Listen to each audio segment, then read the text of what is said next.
প্রস্তুতি শেষ হলে রমজানের আগেই জাতীয় নির্বাচন। লন্ডনে ডক্টর ইউনূস ও তারেক রহমানের বৈঠক শেষে যৌথ ঘোষণা, শিগগিরই তারিখ ঘোষণা করবে ইসি।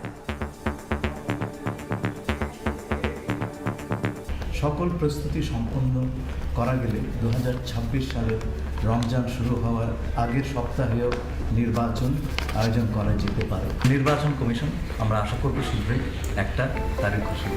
ঐক্যমতের পরিপ্রেক্ষিতে আমরা সংস্কার এবং জুলাই দুটাই করব। নির্বাচনের পরও বাংলাদেশ গড়ার যে প্রত্যয় নিয়ে আমরা সবাই ঐক্যমত হয়েছি সেটা আমরা সামনের দিকে এগিয়ে নিয়ে যাব।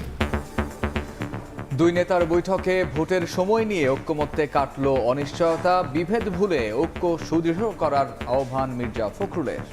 সবকিছু অনিশ্চিত অবস্থায় চলে গিয়েছিল, সেই অবস্থাটাকে কাটিয়ে তিনি জাতিকে এই দুই নেতা আবার সামনের দিকে আশা নিয়ে এগিয়ে যাওয়ার স্বপ্ন দেখিয়েছেন।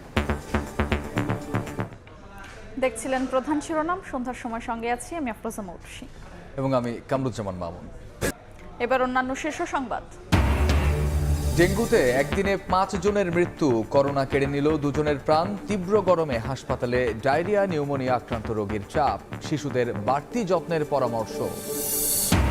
দেশে প্রতি 3 নারীর 2 জনই যৌন হয়রানির শিকার। 10 বছরে সহিংসতা বেড়েছে 28.5%। ভুক্তভোগীদের 93 ভাগই নিতে পারেন না আইনি ব্যবস্থা। অপমানে আত্মহত্যাও কম নয়।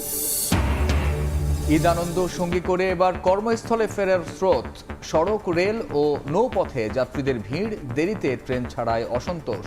বাসে বাড়তি ভাড়া নেওয়ার অভিযোগ।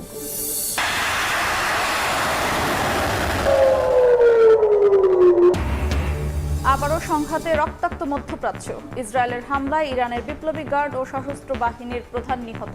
তেল আবিব লক্ষ্য করে পাল্টা হামলা তেহরানের।